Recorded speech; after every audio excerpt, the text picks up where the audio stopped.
It's time to rendezvous with cassidoo. Boo! The jingle continues. Hello, everybody, and welcome to Rendezvous with Cassidoo, which is my weekly newsletter where we talk about tech stuff, news, what I'm up to, practice coding, and more. And this is a behind the scenes look at what that looks like. And so we're going to go through the issue from today, which is March 9th. Let's get into it. Okay, so first of all, this quote from Dr. Mae Jemison, who was the first African American woman in space. Don't let anyone rob you of your imagination, your creativity, or your curiosity, which is true. It reminds me of the Eleanor Roosevelt quote about don't let anybody make you feel inferior without your consent. I love quotes like this. Own your life, own your choices. Let's keep going. And speaking of women, it was International Women's Day yesterday. Something that I did as I was drafting and didn't realize it is that all of the web links of the week are from women this week. So, we did it, y'all. Okay, but anyway, so let's go through these web links of the week. So first of all is this accessibility first culture in NPMX.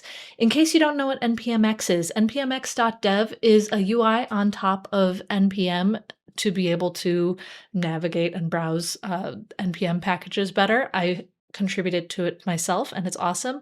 And this article is really cool, talking about the culture of contributing to NPMX. It's very, very cool. I also did a video somewhat recently. I'll put like a link in the corner about what the community has been like. It's been really, really cool, this platform. But anyway, Abby Perini wrote this blog post just about what it has been like to build with accessibility in mind from the beginning and the culture about it, and then also just the considerations that have happened in this project. And so it's a very cool one. The next link is from Muriel Schottlander, What AI Exposed About Iterative Development.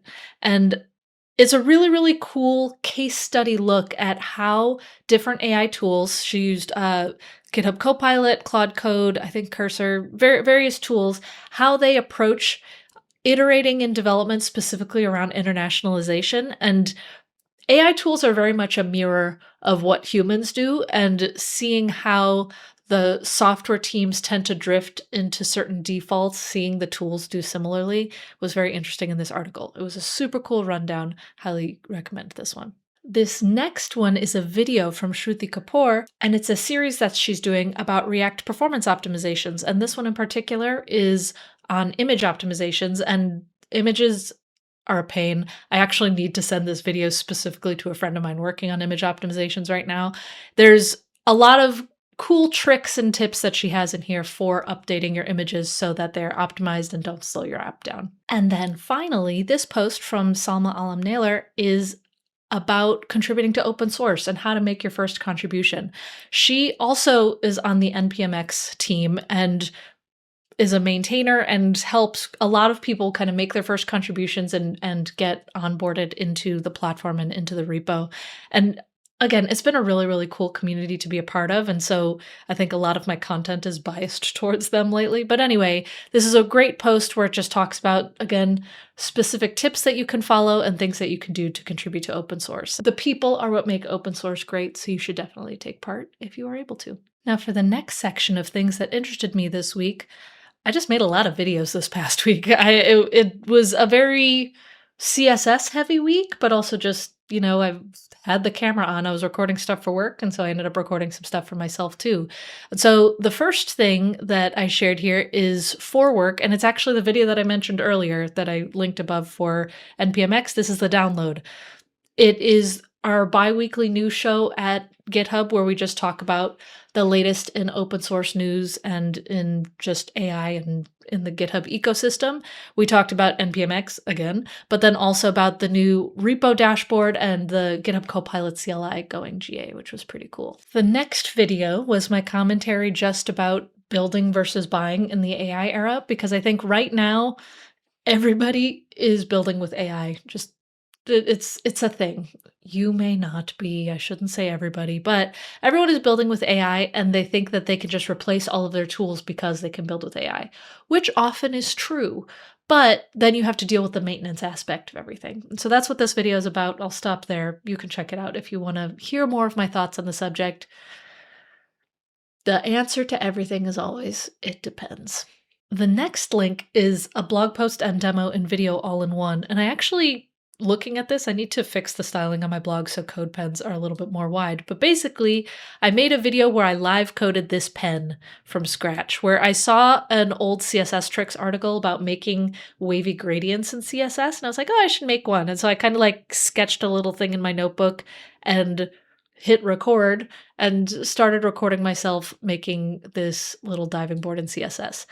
What I learned from this is that I loathe transform skew. If you haven't done it yourself, save yourself. No, it's valuable. It's a pain.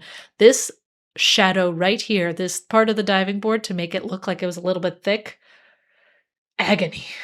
But anyway, did it. You can check it out. It's on my blog and in the newsletter. And then finally, I don't know if you saw the Mad CSS. It's at madcss.com. It's a March Madness tournament, but for CSS speedrunning. My video is coming out on Friday for my competition in it, so you will see what happens.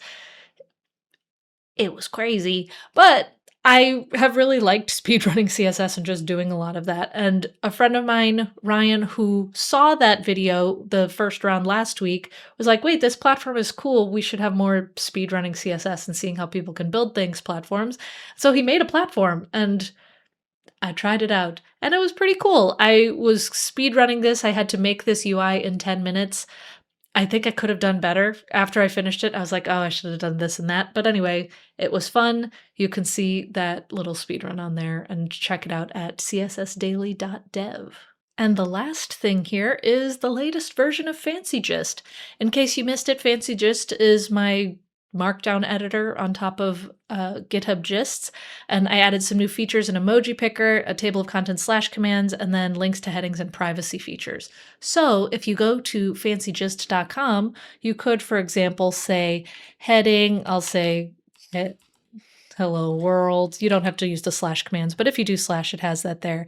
And there's a table of contents one. Let me add a couple more headings where I'll do what's up. I don't know, let me do a heading 3 really quick. But anyway, you have all of these headings. You could have your dummy text under each one, whatever you want to do.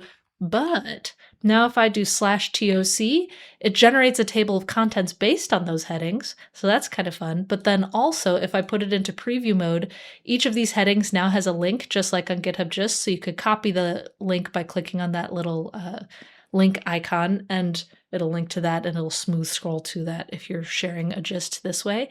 Plus, another thing that I didn't talk about at length is I made the file modal more condensed and into an actual menu so it matched the other UI around there. And so you can make a new gist, you can open one from your account, you can rename it, and then you can also mark something as private or public. So anyway, check it out, fancygist.com. It's been fun to work on. And now for our sponsor, which I think you'll dig. The new Postman just shipped, and the big thing to know is that API work is now Git native.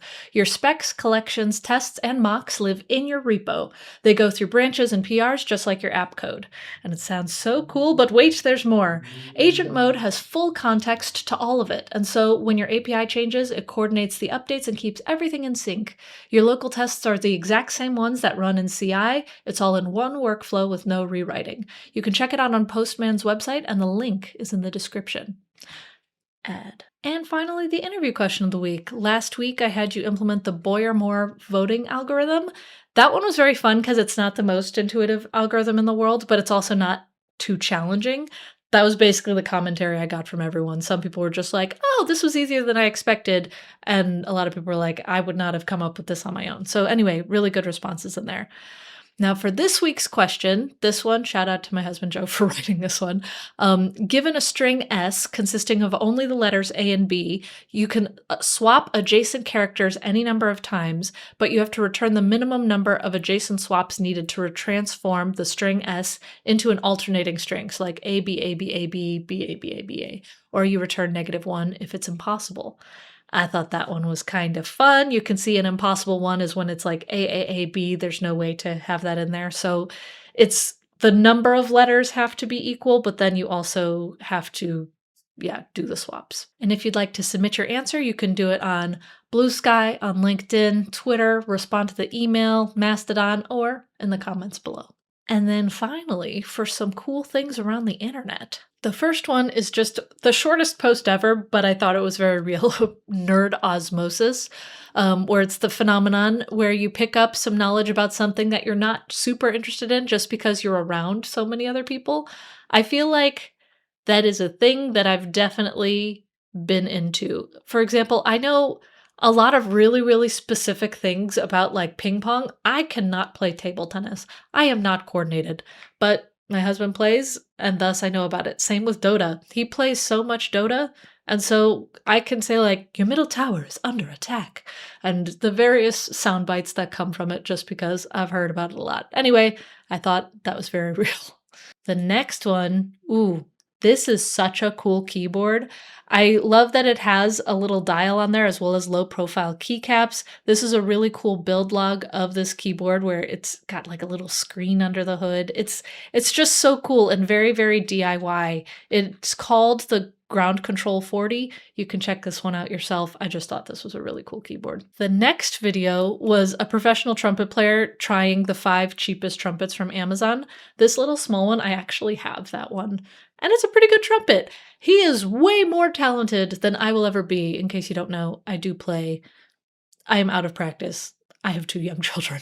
But it was fun to see just him doing the wildly high notes on these trumpets, and it makes you think, dang, I should practice. But it was funny to see the hosts' reactions too, because you could tell they were just like fangirling the whole time.